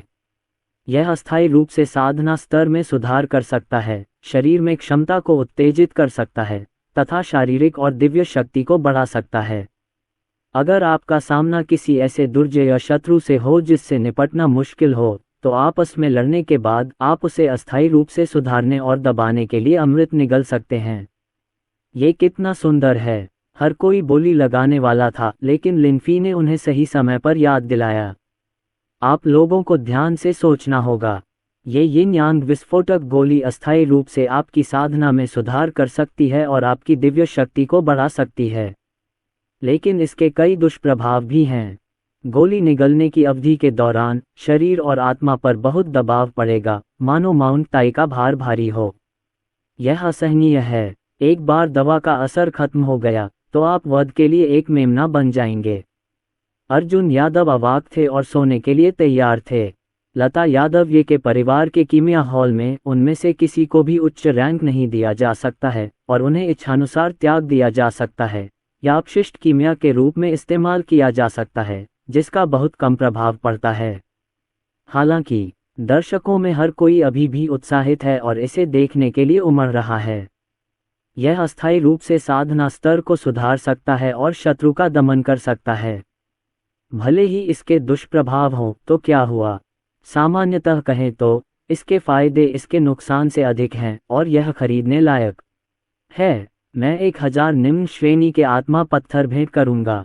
शक्तिशाली युवा स्वामी ने बिना किसी हिचकिचाहट के सीधे कीमत पूछी। लिनफेई ने अभी तक यिन यांग बर्स्ट पिल का आधार मूल्य पेश नहीं किया है। यदि कोई दुष्प्रभाव नहीं है तो यह निश्चित रूप से 1000 निम्न श्रेणी के स्पिरिट पत्थरों के बराबर है। लेकिन एक बार जब दवा का असर खत्म हो जाता है तो यह वध के लिए इंतजार कर रहे मेमने की तरह हो जाता है। यदि शत्रु का दमन नहीं किया गया तो वे निश्चित रूप से टुकड़ों में बन जाएंगे। तो आधार मूल्य 700 निम्न श्रेणी के स्पिरिट पत्थर हैं। बात बस इतनी सी है कि उसे भी यह उम्मीद नहीं थी कि उसका इतना शक्तिशाली बेटा ऐसा करने की हिम्मत करेगा। इतना ही नहीं, उस पार्टी के प्रयास के बाद अन्य बड़ी ताकतें और संप्रदाय शांत नहीं बैठ सके। हमारा संप्रदाय निम्न श्रेणी के आत्मिक पत्थर देने को तैयार है। हम ऐसी गोली के लिए भुगतान करने को तैयार हैं। 100-600 निम्न श्रेणी के आत्मा पत्थर। अर्जुन यादव ने अपनी आंखें थोड़ी ऊपर उठाईं और यह नहीं देखा कि आध्यात्मिक पत्थर और पृथ्वी ग्रेड अमृत दोनों ही बहुत खराब थे। इसके अलावा इस छोटी सी दुनिया में स्पिरिट स्टोन सिस्टम और अमृत सिस्टम एक जैसे नहीं लगते। उन पर बहुत पाबंदियां हैं और वे ज्यादा कीमत नहीं मांग सकते। और सिस्टम विश्लेषण के अनुसार फैंग जियाओकियान विश्व में उच्चतम स्तर तियानपिन अमृत है। भीड़ को इसके लिए दौड़ते देख अर्जुन यादव काफी ऊब गए, क्योंकि उस अल्पकालिक प्रमोशन के लिए इतना कुछ लूटना वास्तव में उचित नहीं था। उसने परिणामों के बारे में बिल्कुल नहीं सोचा। अगर वह दुश्मन के खिलाफ होता और अमृत निगल लेता तो भी विरोधी टिक पाता। और जब दवा का असर खत्म हो जाता है तो आप एक कमजोर मेमने की तरह हो जाते हैं, जिसे दूसरों द्वारा वध करने दिया जाता है, और आप किसी भी तरह का प्रतिरोध करने में असमर्थ हो जाते हैं। यहाँ तक कि जब दवा का असर हो रहा होता है तब भी आत्मा और शरीर को उस क्षणिक प्रभाव के बदले में अत्यधिक दबाव सहना पड़ता है। मार्ग की नींव को बहुत अधिक नुकसान पहुंचा है तथा ये पूरी तरह से असमान है। लेकिन इसी समय एक उदासीन आवाज सुनाई दी जिसने गतिरोध को पूरी तरह से तोड़ दिया। 2000 निम्न श्रेणी के स्पिरिट पत्थर। जैसे ही ये शब्द निकले, उनके आसपास के सभी लोगों ने राहत की सांस ली और उन्हें अविश्वसनीय महसूस हुआ। यद्यपि इस यिन यांग विस्फोट की गोली में अस्थायी रूप से खेती और विस्फोटक शक्ति में सुधार करने का प्रभाव है, लेकिन इसके बहुत सारे दुष्प्रभाव हैं और आधार मूल्य लगभग 700 निम्न श्रेणी के आत्मा पत्थर हैं। ये व्यक्ति 2000 निम्न श्रेणी के आत्मा पत्थर देने को तैयार है, क्या वह पागल है? ये बिल्कुल समझ से परे है, ये बहुत हास्यास्पद है। सभी लोग जल्दी से वक्ता की ओर देखने लगे, ये देखने के लिए कि वह कौन है जो ऐसा व्यंजन स्वीकार करने को तैयार है। यह जियाओ यान था जो वीआईपी सीट पर था, काला मुखौटा पहने हुए, असामान्य रूप से दृढ़ आंखों से उदासीनता से बोल रहा था। एक ही पल में अर्जुन यादव समझ गया कि जियो यान क्या सोच रहा था। ये 3 दिन बाद बियुन शेनजोंग की यात्रा की तैयारी कर रहा था। बियुन संप्रदाय के संत, युवा नेता लियू यी का सामना करते हुए जियो यान अभी भी बहुत स्थिर था। इसमें कोई अंधा अहंकार नहीं है और यह अभी भी स्थिर और स्थिर है। होल कार्ड तैयार करें और फिर एक चाल चलें। जब तक ये यिन यांग बर्स्ट पिल उसके हाथों में रहेगी, ये निश्चित रूप से महान प्रभाव डालेगी। उस समय भले ही लियू यी ने उसे अस्थायी रूप से दबा दिया हो, अमृत निगलने के बाद वह निश्चित रूप से अपनी शीर्ष लड़ाकू शक्ति को लागू करने और दुश्मन को दबाने में सक्षम होगा। अर्जुन यादव ने अपना सिर हिलाया, उसे इस खराब गली की दिनचर्या पहले से ही याद थी। इस समय एक शक्तिशाली सेना का एक बुजुर्ग उदास चेहरे के साथ खड़ा हुआ और धीमी आवाज में बोला, युवक, हो सकता है कि तुम इस यिन यांग बर्स्ट पिल को समझ ना पाओ। दुनिया का सबसे कीमती खजाना स्वाभाविक रूप से उन लोगों के लिए है जो सक्षम हैं, इसलिए सावधान रहें कि गुस्सा न करें। जियो यान ने इसे अनदेखा कर दिया और वीआईपी सीट पर बैठा रहा। पिछले 6 वर्षों में जियो यान कभी भी धमकियों से नहीं डरा। क्योंकि धमकियां बेकार हैं, मैं तब भी कार्रवाई करूंगा जब मुझे करना चाहिए। छोड़ देने से बेहतर है कि मैं ज्यादा दबंग बनूं। यह मूल रूप से मेरा है, तो इसे जाने क्यों दूं। जियो यान भी अचानक खड़ा हो गया और काले कपड़े पहने बुजुर्ग से बोला, आपने कहा था कि मैं युवा और घमंडी हूं, इसलिए मैं इसे नियंत्रित नहीं कर पाऊंगा। और मैं आप पर हंसता हूं कि आप बुढ़ापे पर निर्भर हैं, आपकी लंबी उम्र खत्म हो गई है और आप अभी भी यहाँ अहंकार से बात कर रहे हैं, लेकिन आप नहीं जानते कि संकट आ गया है, बस स्वर्ग से सजा का इंतजार करें। जियो यान ईमानदार था, उसने बिल्कुल भी हार नहीं मानी, वह बहुत आश्वस्त था और मौखिक रूप से जवाब दिया। काले कपड़े पहने बुजुर्ग के पास कहने को कुछ नहीं था और वह शर्मा गया। सच तो यही है और यह शब्दों से भी ज्यादा जोर से बोलता है। तेज दांत, तेज मुंह, आपको बेहतर महसूस होगा। महामहिम, परेशान मत होइए। दोनों फिर बैठ गए। अर्जुन यादव ने मन ही मन अनुमान लगा लिया था कि जिस संप्रदाय से बूढ़ा व्यक्ति संबंधित है, वह संभवतः बाद में भाग्य के पुत्र पर आक्रमण करेगा। वरना भाग्य के बेटे को खजाना कैसे दिया जाए? विशेष रूप से बियुन शेनजोंग जाने से पहले के कुछ दिनों में भाग्य के पुत्र के पास खजाने की कमी हो गई। जहां तक यिन यांग बर्स्ट पिल की बात है, तो ये भी तार्किक रूप से जियो यान के हाथों में आ गई। फिर कुछ और चीजें मिलीं, यहाँ तक कि एक टूटी हुई तलवार का एक टुकड़ा भी मिला। आध्यात्मिक ऊर्जा की कमी और अधूरे नियमों वाले इस छोटे से संसार में कोई खजाना नहीं है जिसे प्राप्त किया जा सके। भले ही यह एक दिव्य खजाना है जिसे पाने के लिए हर कोई उमड़ पड़ता है, अर्जुन यादव की नज़र में इसमें और कचरे में क्या अंतर है? और यह अफसोस की बात है कि मेरे अपने योग्य जनरलों, स्वर्गीय न्यायालय के अधीनस्थों ने भी इन छोटी स्वदेशी सेनाओं के साथ इन तथाकथित दिव्य खजानों को लूट लिया। हालांकि अब जब मैंने भाग्य के पुत्र, वर्तमान विकास और व्यक्तिगत स्वभाव को देखा है, अर्जुन यादव भी संतुष्ट हुए और उन्होंने सिर हिलाया। फिर वह खड़ा हुआ, सिस्टम स्पेस से नाखून काटने वाली मशीन निकाली और अपने नाखून काटने की योजना बनाई। इसके बाद कुछ और वस्तुएं नीलामी के लिए आईं, जिन्हें इस आकाश महाद्वीप में रखा गया। वे निश्चित रूप से शीर्ष में से हैं, यहाँ तक कि उन बड़े संप्रदायों और शक्तिशाली ताकतों को भी उन्हें प्राप्त करने के लिए भारी मात्रा में धन खर्च करना पड़ता है। अर्जुन यादव को ये देखकर आश्चर्य हुआ कि वहां जोंगकियान विश्व से गिरे हुए खजाने के अवशेष भी मौजूद थे। आश्चर्य की बात नहीं कि जियोयान ने कुछ स्वपरिष्कृत अमृत, उसके द्वारा पाई गई पशु अग्नि और उसके द्वारा तैयार किए गए खजाने का आदान प्रदान किया। अर्जुन यादव को अचानक बोरियत महसूस हुई और वह अब और नहीं रुकना चाहता था। मैंने सोचा कि इस तियांदो नीलामी में आकर मैं इस छोटी सी दुनिया के रीति रिवाजों, विभिन्न जादुई हथियारों और विशेष उत्पादों को भी देख पाऊंगा। अप्रत्याशित रूप से नीलामी की ये वस्तुएं बहुत बड़ी निराशा थीं। ऐसा नहीं है कि अर्जुन यादव को ये पसंद नहीं आया। निचली दुनिया के मूल निवासियों के लिए ये निश्चित रूप से एक खजाना है, एक बुत है और इसे पाने के लिए बहुत पैसा लगता है। अफसोस की बात है, ये बहुत भद्दा है। यहाँ समय बर्बाद करने से अच्छा है कि बाहर चला जाए। आखिरी नीलामी वस्तु की नीलामी समाप्त होने के तुरंत बाद अर्जुन यादव ने लापरवाही से नाखून काटने वाली कैंची फेंक दी। शरीर की एक चमक और अंतरिक्ष की विकृति के साथ बुलबुल ने जल्दी से सभी को इस जगह से दूर ले जाया। हालांकि वह नाखून काटने वाला उपकरण सीधे नीलामी के ऊंचे मंच पर जा गिरा। यह एक साधारण नाखून काटने वाला उपकरण है, लेकिन इसने दर्शकों में तूफान मचा दिया, जो आश्चर्यजनक है। नीलामी के ऊंचे मंच पर एक नाखून काटने वाली मशीन गिर गई।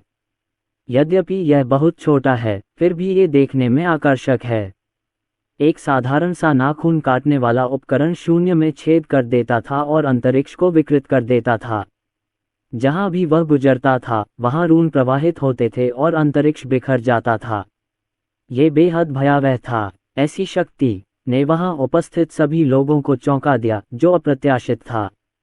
यहाँ तक कि जियोयान भी खड़ा हो गया, उसकी पुतलियां चौड़ी हो गईं। अभी कुछ क्षण पहले उसकी आकाश अग्नि देव कला अचानक कांप उठी, मानो उसका उसके सामने रखे नाखून काटने वाले यंत्र से कोई संबंध हो।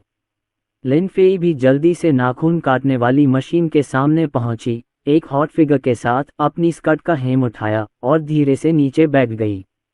मूलतः वह नाखून काटने वाली मशीन उठाना चाहता था, लेकिन उसने पाया कि नाखून काटने वाली मशीन का वजन 10,000 पाउंड था और वह ऊंचे मंच पर लगी हुई थी। यदि वह अपनी साधना का प्रयोग भी करेगा तो भी वह उदासीन और पर्वत के समान स्थिर रहेगा। नीलामी से आया बूढ़ा आदमी भी जल्दी से लिन फेई के सामने पहुंचा। शैटर्ड वर्ल्ड के नाखून काटने वाले उपकरणों को देखने के बाद वह जांच करने के लिए जल्दी से वहां पहुंचे। उनकी तियांदो नीलामी में ऐसी कोई वस्तु नहीं है। आज की नीलामी के रिकॉर्ड में ऐसी कोई वस्तु नहीं है और यह मिल भी नहीं सकती। ये दर्शाता है कि नाखून काटने वाली मशीनें अचानक प्रकट हुईं, लेकिन शून्य को भेदने वाली दिव्य शक्ति, यदि अनुमान लगाया जाए, तो कम से कम पवित्र सम्राट के राज्य में एक मजबूत आदमी को मार सकती है।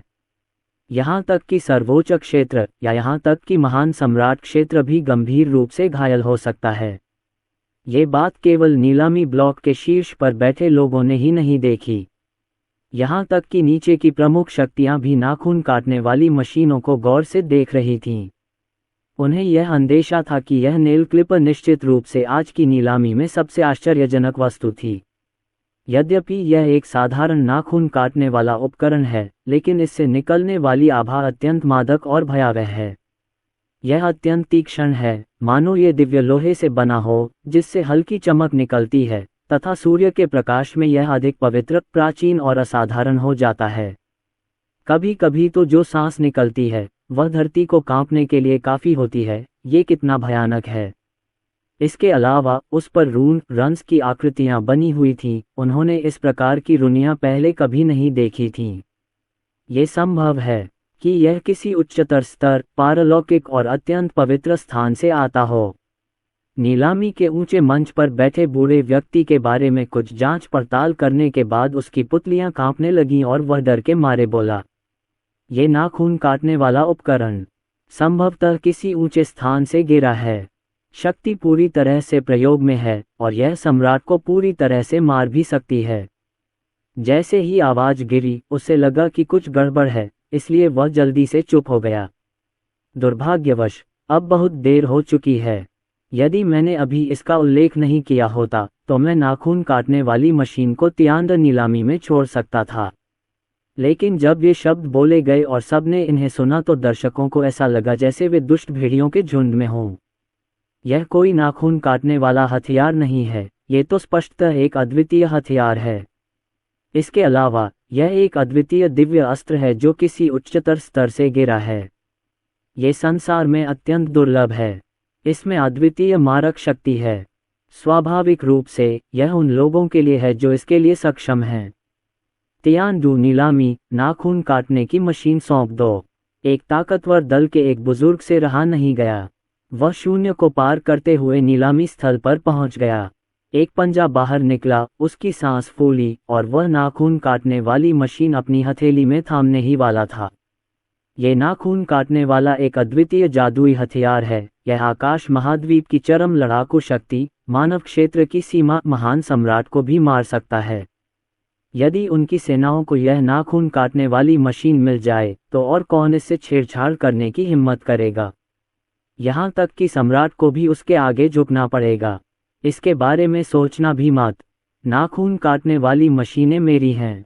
हाथ में एक लंबा भाला लिए एक आदमी दहाड़ा। उसके हाथ में मौजूद लंबा भाला बाहर निकल आया। दिव्य प्रकाश चमक उठा और वह एक विशाल चांदी के सांप में बदल गया, शून्य को भेदते हुए और अपने विषदंत खोलते हुए।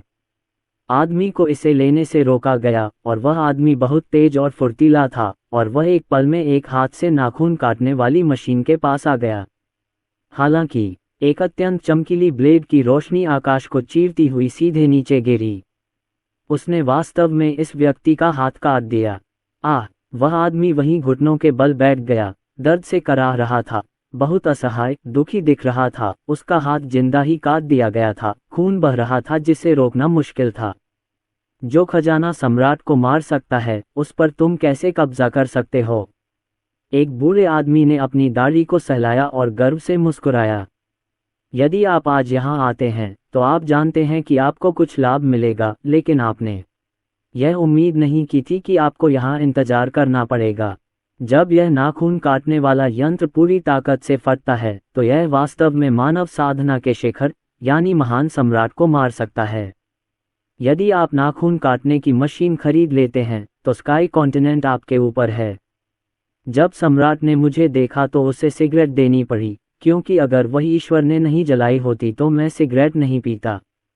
जैसे ही वह सुंदर सपने देख रहा था, अचानक एक हथेली के निशान को थप्पड़ मारा गया जो बेहद भयानक था और सीधे व्यक्ति को खून की उल्टी करने के लिए झटका लगा। उसके आंतरिक अंग टूट गए और उसने एक के बाद एक खून की उल्टी की। जब तक आप बकवास करना बंद नहीं कर देते, नाखून काटने वाली मशीन आपकी रहेगी। बूढ़ा आदमी तुम्हारे साथ लड़ा। तियानडू नीलामी, जो पहले भी बहुत जीवंत थी, तुरंत संप्रदायों की लड़ाई में बदल गई। अनगिनत महान संप्रदायों और महान शक्तियों ने लूट में भाग लिया, जिससे ये स्थान रक्त का स्वर्ग बन गया। लेकिन एक क्षण में खून आसमान में फैल गया और अत्यंत चमकीला होकर जमीन पर गिर पड़ा। लिनफेई बहुत डरकर एक कोने में छिप गई। मैं पहले भी नीलामी का आयोजन कर रहा था, लेकिन किसी कारणवश स्थिति अचानक नियंत्रण से बाहर हो गई। कुंजी यह है, यहाँ तक कि उनके तियांडू नीलामी से कुछ शक्तिशाली लोगों की उपस्थिति भी इसे रोक नहीं सकती। ये संप्रदाय बहुत पागल हैं। नाखून काटने वालों को मारने के लिए तो ये अपने होल कार्ड भी इस्तेमाल करते हैं। कुछ संप्रदाय उन्हें पराजित नहीं कर सके और उन्होंने अपने बुजुर्गों और यहाँ तक कि अपने संप्रदाय के गुरुओं को बुलाकर उन्हें धमकाया। हालांकि नाखून काटने वाला उपकरण अभी भी ऊंचे मंच पर है, माउंट ताई की तरह स्थिर है, लेकिन प्रकाश धीरे धीरे मंद हो रहा है और यह ढीला लग रहा है और इसे बंद किया जा सकता है। लिनफेई ने अवसर का लाभ उठाया और यदि स्पष्टीकरण सत्य था तो नाखून काटने वाली मशीन में असीमित शक्ति होगी और इससे उनकी तियांडू नीलामी को और अधिक विकसित करने और अपने चरम पर पहुंचने में मदद मिल सकती है। भविष्य में कैंगकियोंग महाद्वीप पर उसे उकसाने की हिम्मत कौन करेगा? इसलिए वह जल्दी से आगे बढ़ी, शान से चल रही थी, लेकिन जल्दबाजी में भी थी। स्कर्ट का हेम झिलमिला रहा था, लेकिन उसने ज्यादा परवाह नहीं की। समय कम था और उसे जल्दी से इसे प्राप्त करना था। जैसे ही वह नाखून काटने वाली मशीन को छूने वाला था, उसकी आंखों के सामने अंधेरा छा गया और बिजली की तरह एक काली परछाई तेजी से चमक उठी, साथ ही उसे बहुत तेज बुखार भी हो गया। इसके तुरंत बाद वह एक छोटे कीड़े की तरह हो गया जो प्रतिरोध करने में असमर्थ था। उसे गर्दन से पकड़कर सीधा ऊपर उठा लिया गया। मुझे खेद है, ये नाखून काटने वाला उपकरण मेरे लिए बहुत उपयोगी है। जियोयान के शब्द उदासीन थे और जिस क्षण उसने नाखून काटने वाली मशीन देखी, उसके दिल में एक आदर्श योजना बन गई। बियून दिव्य संप्रदाय आकाश महाद्वीप के शीर्ष संप्रदायों में से एक है। इनमें वे पूर्वज भी शामिल हैं जो सर्वोच्च और सम्राट भी हैं। उनके पास असाधारण शक्ति और मजबूत पृष्ठभूमि है। यदि वह अपनी मंगेतर को हरा भी दे तो भी वह बिना किसी नुकसान के पीछे नहीं हट सकेगा। यदि आपके पास नाखून काटने की मशीन होती तो ये बहुत आसान होता। और अर्जुन यादव 2 छोटी नौकरानियों के साथ पहाड़ों और नदियों की सैर और संगीत सुनना शुरू कर चुके हैं। उन्हें क्या पता था कि नाखून काटने वाली मशीन को उसने लापरवाही से गिरा दिया था, जिससे खूनी तूफान शुरू हो गया। इसके अलावा नाखून काटने की मशीन भाग्य के बेटे को गलती से मिल गई थी। इस समय अर्जुन यादव ने पहले ही स्काई कॉन्टिनेंट पर यात्रा करते हुए खेलने की यात्रा शुरू कर दी है। यद्यपि इस छोटी सी दुनिया में आध्यात्मिक ऊर्जा का अभाव है, अधूरे नियम हैं और दाव की शक्ति अत्यंत कमजोर है, इसलिए यह अभ्यास के लिए उपयुक्त नहीं है। लेकिन इसके कारण ये छोटी सी हजार दुनिया बिना थके जीवन की अधिक आदिम अवस्था की ओर अग्रसर होती है। शाश्वत अमर क्षेत्र के विपरीत स्वर्णिम दुनिया में भाग्य के एकमात्र स्थान के लिए प्रतिस्पर्धा करने के लिए युवा त्यांजियो हर समय साधना कर रहा है, कड़ी मेहनत कर रहा है और साधना का अध्ययन कर रहा है। यहाँ तक कि अमर गुरु, अति रूढ़िवादी संत पुत्र और संत पुत्री भी ऐसे ही हैं। वे जीवन का आनंद लेना ही नहीं जानते। ऐसा लगता है नियति ही उनका जुनून बन गई है। अर्जुन यादव के विपरीत नमकीन मछली की तरह पहाड़ों और नदियों के आसपास यात्रा करने, बाईं और दाईं ओर गले लगने में कुछ भी गलत नहीं है। इसके अलावा उन्होंने अंतरिक्ष यान शेनझोऊ जैसे उपकरणों का उपयोग नहीं किया। लेकिन ये कोकिला थी जो शून्य में छिपी हुई थी और उसे अंतरिक्ष से भागने में मदद कर रही थी। जहां तक 2 छोटी नौकरानियों का प्रश्न है, वे भी उसके पीछे पीछे चलीं। सर्वोच्च सम्राट नाइटिंगेल को शाश्वत अमर क्षेत्र में रखा गया था। वह पूरी तरह से सर्वोच्च अस्तित्व थी और कोई भी उसके साथ खिलवाड़ करने की हिम्मत नहीं करता था। अनंत की पवित्र भूमि के सर्वोच्च बुजुर्ग के रूप में वह अत्यंत शक्तिशाली और अत्यंत दबंग हैं।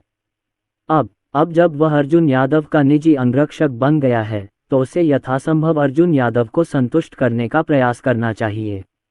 अभी जब अर्जुन यादव ने कहा कि वह आकाश महाद्वीप की यात्रा करना चाहते हैं तो नाइटिंगेल बिना सोचे समझे उन्हें सीधे अंतरिक्ष में ले गईं। इसकी रक्षा के लिए दिव्य मार्ग की ऊर्जा का उपयोग करें ताकि यह बिना किसी बाधा के शून्य में स्वतंत्र रूप से विचरण कर सके। अर्जुन यादव शून्य में घूमते रहे, जीवन शक्ति से भरे आकाश महाद्वीप को देखते रहे। ज़ेंग युन उनके सीने में पैदा हुआ। अचानक वह गर्व से भर गया, आत्मविश्वास से भर गया और उसकी आंखों में एक दिव्य प्रकाश चमक उठा। जब दोहरी पुतलियां सक्रिय हो जाती हैं तो दुनिया की हर चीज समझ में आ जाती है और कोई रहस्य नहीं रह जाता। निश्चित रूप से कुछ समय बाद चोंग टोंग को रहस्य का पता चल गया। ये पता चला है यह आकाश महाद्वीप भाग्य के पुत्र का जन्मस्थान होने के योग्य है और यह वास्तव में असाधारण है। यद्यपि आकाश महाद्वीप एक छोटा सा विश्व है, हाल के वर्षों में आध्यात्मिक ऊर्जा की तीव्रता बढ़ रही है तथा नियम अधिकाधिक परिपूर्ण होते जा रहे हैं। ऐसा लगता है कि वह संचय कर रहा है और उच्च स्तरीय विश्व स्तर की ओर दौड़ रहा है। इसके अलावा आकाश महाद्वीप पर कई मकबरे छिपे हुए हैं। अर्जुन यादव की आंखें चमक उठीं। इस आकाश महाद्वीप में कुछ रहस्य अवश्य होंगे। बहुत संभावना है कि यह किसी प्रकार का महान अवसर हो जो अंततः नियति के नायक के लिए आरक्षित हो। बेशक उनके लिए ये सब बेमानी है। क्या लता यादव परिवार कुछ चाहता है? इसके कुछ समय बाद ही मुझे पता चला कि आकाश महाद्वीप की विदेशी धरती पर एक रहस्यमयी जगह है जो स्वर्ग की तरह शक्तिशाली कानूनों से लिपटी हुई है। अर्जुन यादव की दोहरी पुतलियों की शक्ति सक्रिय होने से उन्हें दुनिया की हर चीज की जानकारी हो गई और उन्होंने समृद्धि का दृश्य देखा। ईश्वर के द्वीप पर एक प्रकार का अर्ध मानव अर्ध सांप प्राणी रहता है। उसका शरीर सांप का और पूंछ सांप की होती है और उनमें से अधिकांश स्त्रियां होती हैं। वे अद्वितीय सौंदर्य, अत्यंत शीतलता और अद्वितीय युद्ध शक्ति से युक्त होती हैं। यदि इतनी जनसंख्या आकाश महाद्वीप पर रखी जाए तो ये किसी भी पार्टी की शीर्ष शक्तियों को खत्म करने के लिए पर्याप्त होगी, और वे विदेशी भूमि चुनते हैं। बात बस इतनी है कि इस रहस्यमयी भूमि में कानून अपेक्षाकृत उत्तम हैं और रास्ते अपेक्षाकृत नियमित हैं, जो इस कबीले के जीवित रहने के लिए पर्याप्त है। देवताओं के द्वीप के केंद्र में एक मूर्ति है जो उनके नेता की प्रतीत होती है। केवल मूर्ति को देखकर ही पता चल जाता है कि यह निश्चित रूप से अद्वितीय सौंदर्य है। बुलबुल ने अर्जुन यादव के विचारों को भांप लिया था और उसके दिल में एक अलग सी भावना पैदा हो गई थी, लेकिन फिर भी उसने अपने लाल होंठ खोले और धीरे से पूछा, क्या आप उनके नेता से मिलना चाहते हैं? अर्जुन यादव ने सिर हिलाकर स्वीकृति दी। अर्जुन यादव का प्यारा रूप देखकर नाइटिंगेल अपनी हंसी नहीं रोक पाईं। काले घूंघट के नीचे उनकी मुस्कान वाकई अनोखी थी। इस मुस्कान ने दुनिया को चौंका दिया। ये दुख की बात है, लेकिन किसी ने इसे नहीं देखा। एक हाथ को हल्के से उठाकर अर्जुन यादव के चेहरे को धीरे से सहलाया, लेकिन एक क्षण में अर्जुन यादव को अपनी आंखों में गर्माहट महसूस हुई, जो चमकीले रंगों में लिपटी हुई थी, मानो वे दुनिया की हर चीज को भेद सकती थीं और सब कुछ देख सकती थीं। दिव्य प्रकाश की एक किरण फूट पड़ी, जो सीधे अनंत शून्य को भेदती हुई केंद्र में शेंडाओ के महल की ओर देखने लगी। महल के ऊपर एक सुंदर आकृति उभरी हुई है, जिसके लाल होंठ थोड़े से खुले हुए हैं, माणिक की तरह नम हैं और एक अजीब आकर्षण बिखेर रहे हैं। उसकी आंखें संकरी और लंबी हैं। उसकी आंखों का रंग चमकीले तारों वाले आकाश की तरह गहरा और रहस्यमय है। उसकी नाक सीधी और नाजुक है, जैसे कि कला का एक बारीक काम किया गया हो। यह आकृति पतली और सुंदर है, जिसमें चिकनी और सुंदर रेखाएं, चौड़े कंधे, चौड़ी छाती, पतली कमर और पतले पैर हैं। उसने एक लंबी लाल रंग की चुस्त पोशाक पहन रखी है, और जब वह चलती है तो उसकी स्कर्ट फड़फड़ाती है, आग की लपटों की तरह उछलती है। ये देखकर अर्जुन यादव दंग रह गए। इस दुनिया में कितनी सुंदर और आकर्षक सुंदरता है। वह एक प्रमुख व्यक्ति है, बिल्कुल उस गर्वीली देवी की तरह, अलग थलग और अतुलनीय रूप से ठंडी। वह दुनिया की हर चीज से घृणा करती है और किसी भी चीज को गंभीरता से नहीं लेती। अर्जुन यादव ने अपनी नजरें हटा लीं, क्योंकि उसे लगा कि एक ही समय में 3 निगाहें उस पर टिकी हैं। ठंड से पसीना बह रहा है, मानो कोई खूंखार जानवर उसे घूर रहा हो। सिस्टम, ये कौन सी दौड़ है? ये रहस्यमय भूमि है जहां वे इकट्ठा होते हैं। इसके अलावा उनके शरीर में मौजूद रक्त इस दुनिया में बिल्कुल बेमेल है। वे बेमेल और असाधारण हैं। उनके शरीर में ईश्वर की सांस भी बहती है, लेकिन वह भी बहुत कम। अर्जुन यादव ने उत्सुकता से सिस्टम से पूछा। वह महसूस कर सकता था कि यह बड़ी जाति निश्चित रूप से आकाश महाद्वीप के आदिवासी नहीं थे। बहुत संभावना है कि यह महान सहस्त्र विश्व से, या यहाँ तक कि शाश्वत अमर क्षेत्र से भी आया हो। शरीर में ईश्वर की सांस से पता चलता है कि पूर्वजों में शिंटो के क्षेत्र में महान हस्तियां रही हैं। हालांकि ये किसी कारण से यहाँ गिर गया होगा और ज़ियाओकियान की दुनिया में छिपने के लिए आया होगा। हालांकि अर्जुन यादव को अकेले सच्चाई का पता लगाना पसंद नहीं है। यदि आप सिस्टम से पूछने का निर्णय नहीं लेते हैं, तो टोनगजी की क्षमता के साथ आप निश्चित रूप से इसकी आसानी से जांच कर सकते हैं। अन्यथा आप उससे क्या करवाना चाहते हैं? डिंग, सिस्टम पता लगाना शुरू कर रहा है। एक ऐसा प्रकाश पर्दा जिसे सिर्फ अर्जुन यादव ही देख सकता था, पल भर में पूरे इलाके को ढक लेता, आसमान और जमीन दोनों को ढक लेता। द्वीप पर मौजूद कोई भी जीव, यहाँ तक कि जमीन से 3 फीट नीचे एक केचुआ भी, नजर में आ जाता। एक क्षण में ही सिस्टम ने उत्तर दे दिया। डिंग, इस सिस्टम द्वारा कुछ जांच के बाद मेजबान को रिपोर्ट करें। मैंने पाया कि इस ईश्वरीय द्वीप पर सर्प देवता का वंश है। एक समय की बात है, स्वर्ग के सभी कुलों में नाग देवताओं का एक कुल था जो भयंकर गर्जना करता था। सांप देव कबीले ने जंगली युग में महान शक्ति दिखाए और अराजक दानव बंदर कबीले दोनों ने महान प्रतिष्ठा अर्जित की है, जो प्राचीन काल में शीर्ष 10 वर्जित जानवरों से कम नहीं है। सांप देवता कबीले के कुलपति, यानी प्रत्येक पीढ़ी की रानी, साधना के शिखर पर पहुंच गई है, और सौभाग्यशाली जोंगशेनिक्सियू ने एक बार चौकड़ी को मार डाला था, जो भयावह है। प्रणाली शुरू की गई है। दरअसल ये जानने के बाद कि वे नाग देवता के कुल से हैं, अर्जुन यादव ने कुछ नोटिस किया। लेकिन इसमें बहुत रुचि है। प्राचीन ग्रंथों में वर्णित है कि नाग देवता कबीला एक शक्तिशाली और दबंग कबीला है जो प्राचीन शिंतो मार्ग पर एक और पहरा देता है। ये बेहद भयानक है। मुझे नहीं पता क्यों, लेकिन मैं आकाश महाद्वीप में गिर गया। इसमें कोई आश्चर्य की बात नहीं है कि उन्होंने मुख्य भूमि में प्रवेश नहीं किया, बल्कि रहने के लिए एक विदेशी स्थान को चुना। सिस्टम, समय और स्थान में पीछे जाओ और मुझे ये पता लगाने में मदद करो कि इतनी शक्तिशाली जाति के छोटे से हजार विश्व में सिमट जाने का क्या कारण है। अर्जुन यादव ने शांति से कहा, यदि यह जानना संभव हो कि स्वर्ग का महान वंश जो कभी एक पक्ष पर प्रभुत्व रखता था, इस स्थिति तक क्यों गिर गया, और एक चतुर योजना के साथ शायद मैं सांप देवताओं को अपने उपयोग के लिए उपयोग कर सकता हूँ।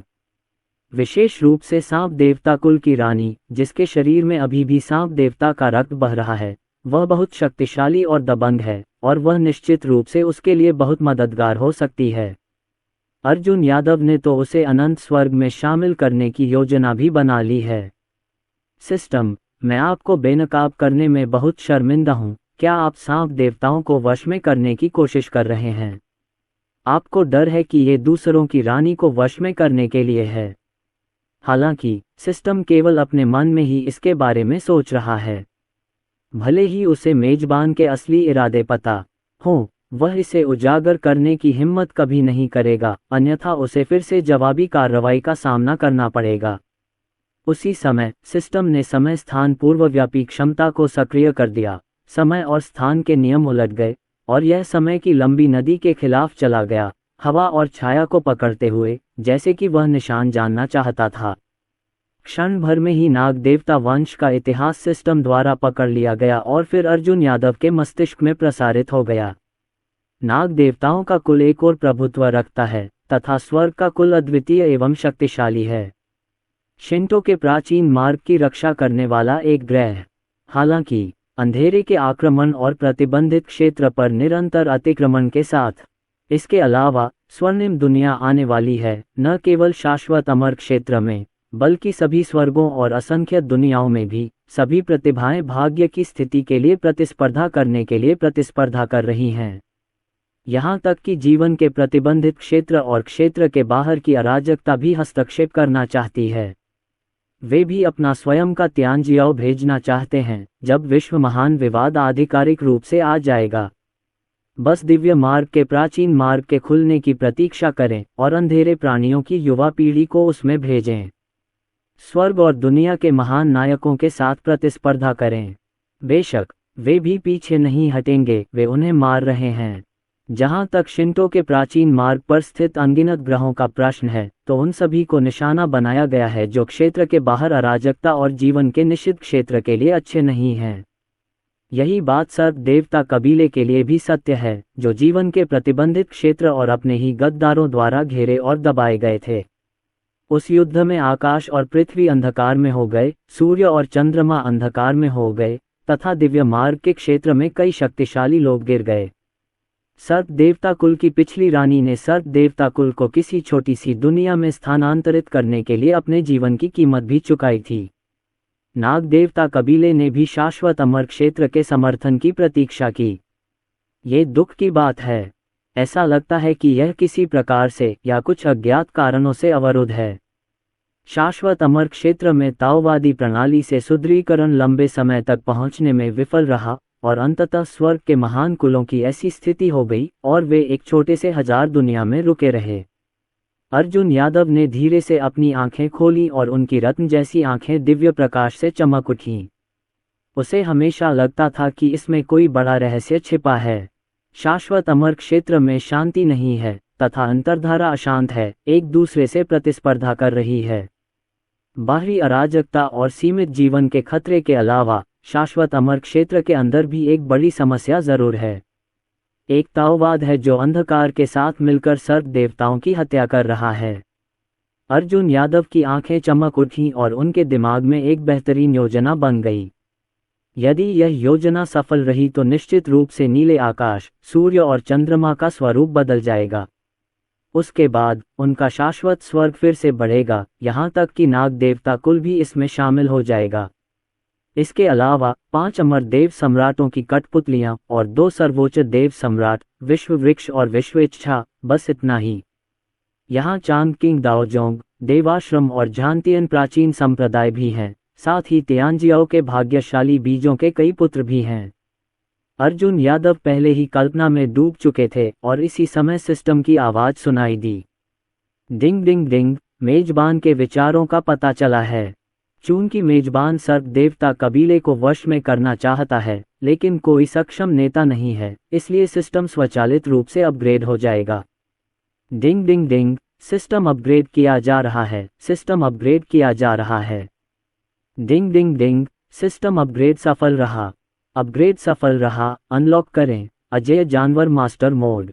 अजेय पशु नियंत्रण मोड, कोई भी क्रूर पशु या जाति जिसे मेजबान पसंद करता है, उसे अजेय पशु नियंत्रण मोड के माध्यम से जीता जा सकता है। यहाँ तक कि ठंडी और घमंडी सांप रानी भी मेजबान के नियंत्रण में आने के बाद एक चिपचिपी सांप देवी में बदल जाएगी। वह अपनी इच्छाओं से असंतुष्ट होकर मेजबान की एक अच्छी व्यवहार वाली पालतू बन जाएगी। सिस्टम की ध्वनि मेरे दिमाग में गूंज रही थी, कानों को सुखद लग रही थी। अर्जुन यादव थोड़ा हैरान हुआ। क्या उसने सही सुना? ये प्रणाली पुनः प्रतिस्पर्धी है, अन्यथा उसका कांच जैसा दिल पुनः टूट जाएगा।